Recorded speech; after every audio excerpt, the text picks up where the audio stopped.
سے ملنے والے صبر کی چٹان بن کر جو یزیدیت کے سامنے ڈٹا رہا، اٹا رہا، کھڑا رہا، اسے دنیا حسین کے نام سے جانتی ہے۔ تو یہ دو کرداروں کا نہیں، دو اقداروں کا مقابلہ تھا، دو شخصیتوں کا نہیں، دو نظریوں کا مقابلہ تھا۔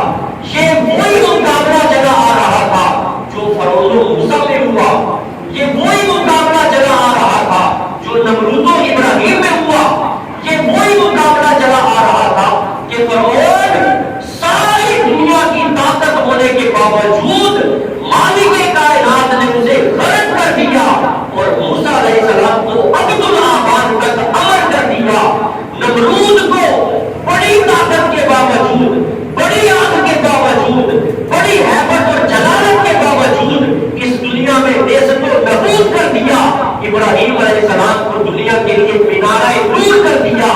اسی طرح کوئی تسلسل، کوئی رب، کوئی طریقہ کار، کوئی فرعونیت، کوئی نمرودیت، کوئی شدادیت یزید میں پائی جاتی تھی، کربلا کے میدان میں امام علی مقام نے اپنے خانوادے کے ساتھ مل کر صبر و استقامت کا پہاڑ بن کر اس کا ایسا مقابلہ کیا کہ قیامت تک کے لیے اسے نیست و نابود کر دیا۔ اللہ نے امام علی مقام کو ہمیشہ کے لیے زندہ کر دیا۔ امام علی مقام، یہ دو سمجھانے کا، بات کرنے کا مقصد یہ ہے کہ یہ دو شخصیتوں کا نہیں، یہ دو افکار کا مقابلہ تھا، دو مختلف فکریں تھیں۔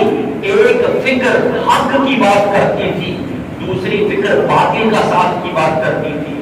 حق کی بات کرنے والے صبر کا پہاڑ بنے رہے، باطل کی بات کرنے والے ظلم کے پہاڑ توڑتے رہے، مگر جو اللہ کو اپنا مالک حقیقی مان کر صبر کے دامن کو تھام لیتا ہے، پھر رب کائنات کہتا ہے ان اللہ مع الصابرین، کہ رب کائنات صبر کرنے والوں کے ساتھ ہے۔ کون امام علی مقام، کون امام حسین علیہ السلام، یزید کا اور امام علی مقام کا مقابلہ کسی دور پہ بنتا ہی نہیں۔ ان کا آپس میں موازنہ کسی طریقے سے بنتا ہی نہیں۔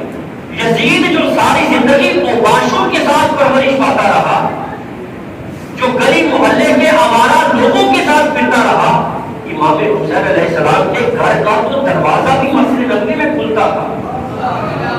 وہ تو جب گھر سے باہر نکلتے تھے تو ان کا قدم اس پاک زمین پہ پڑتا تھا جسے رب کائنات نے دنیا میں جنت کا ٹکڑا قرار دیا، جسے جنت قرار دیا۔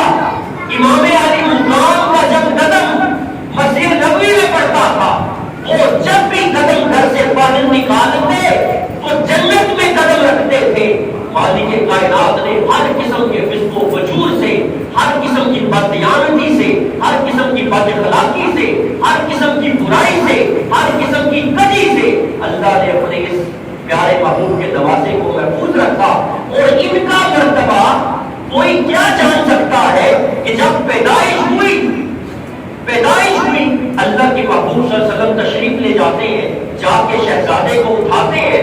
آج دنیا میں جو بچہ کسی مسلمان گھرانے میں پیدا ہوتا ہے، دائیں کان میں اذان دی جاتی ہے، بائیں میں اقامت پڑھی جاتی ہے، گھر کے بڑے کو بلایا جاتا ہے، شہد دیا جاتا ہے، اسے شہد چٹایا جاتا ہے، ٹٹی دی جاتی ہے۔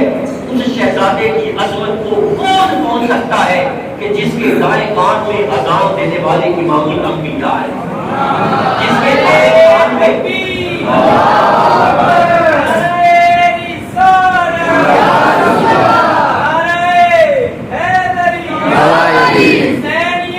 زندہ باد، زندہ باد، زندہ باد۔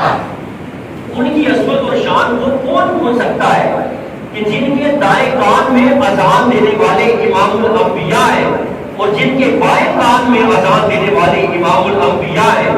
اور آج اگر کسی کو گٹی دی جاتی ہے، آج اگر کسی کو پیدا ہونے پر شہد چٹایا جاتا ہے، تو امام علی مقام کی جب پیدائش ہوئی تو گٹی پتہ کس چیز سے دی گئی؟ آپ جانتے ہیں وہ لعاب درج جس نے کھارے پانی کو میٹھا کر دیا، سبحان اللہ، آپ سبحان جانتے اللہ۔ ہیں اس لعاب دہن کو کہ اگر وہ تھوڑا سا کسی کی جنگ کے دوران آنکھ نکل جاتی، اللہ کے نبی صلی اللہ علیہ وسلم کہتے ہیں اسے بلا لاؤ، وہ قریب آتا، اللہ کے حبیب اپنا لعاب نکال کے اس کی آنکھ میں لگاتے، وہ صحابی آخری عمر میں جا کے کہتا ہے میری دوسری آنکھ کی بینائی کم پڑ گئی تھی، مگر جس آنکھ میں اللہ کے نبی کا لعاب لگا وہ ابھی بھی ٹھیک نہیں تھی۔ وہ لعاب دہن کے اگر ہڈیا میں آ جائے تو ایک چھوٹی سی ہڈیا کئی سو صحابہ اسے کھا لیتے ہیں پھر بھی ختم نہیں ہوتی۔ وہ لعاب دہن کہ جو دودھ کے پیالے میں آ جائے وہ تھوڑا سا دودھ اسے 70 صحابہ پی جاتے ہیں پھر بھی ختم نہیں ہوتا۔ وہ لعاب دہن کے جس کی برکتوں کے انبار دکھائی دیتے ہیں کہ اللہ کے نبی صلی اللہ علیہ وسلم جب وضو فرماتے صحابہ کرام ایک دوسرے پر لپکتے کہ کاش اپنے نبی سے چھونے والا پانی کا ایک قطرہ نصیب ہو جائے، اسے لیتے ہاتھوں میں ملتے جسم پہ ملتے اور ان کا یہ عقیدہ اور یقین ہوتا کہ جہاں جہاں اللہ کے نبی کا لفظ لگے گا وہاں پر اللہ کوئی بیماری نہیں دے گا۔ وہ لعاب دہن جس کی اتنی برکت ہے، جب شہزادے حسین پیدا ہوئے امام الانبیاء دائیں کان میں آذان دیتے ہیں، بائیں میں اقامت پڑھتے ہیں اور اپنی زبان امام علیہ السلام کے منہ میں دے دیتے ہیں۔ سبحان اللہ۔ تھوڑا سا لعاب جسے مل جائے، تھوڑا سا مل جائے، اس کی ساری زندگی کی بیماریاں چلی جاتی ہیں۔